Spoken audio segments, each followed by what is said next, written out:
মিথ্যা কথা বলে हमके भुलाइছিলি রে हमके भुलाइছিলি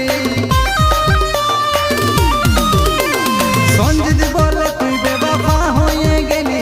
মিথ্যা মিথ্যা কথা বলে हमके भुलाइছিলি রে हमके भुलाइছিলি পুরুলিয়া বাজারে তোকে কত ঘুরাইছিলি রসমেলাই তোকে ফুচকা আমি খাওয়াইছিলি রে আমি খাওয়াইছিলি তবে যাবার সময় তুই একটা কথা শুনলে আমার এতদিন লে রইলি তুই দিলে আমার দিলের ভাড়া দিবে কে বলবে আমার এতদিন লে রইলি তুই দিলে আমার দিলের ভাড়া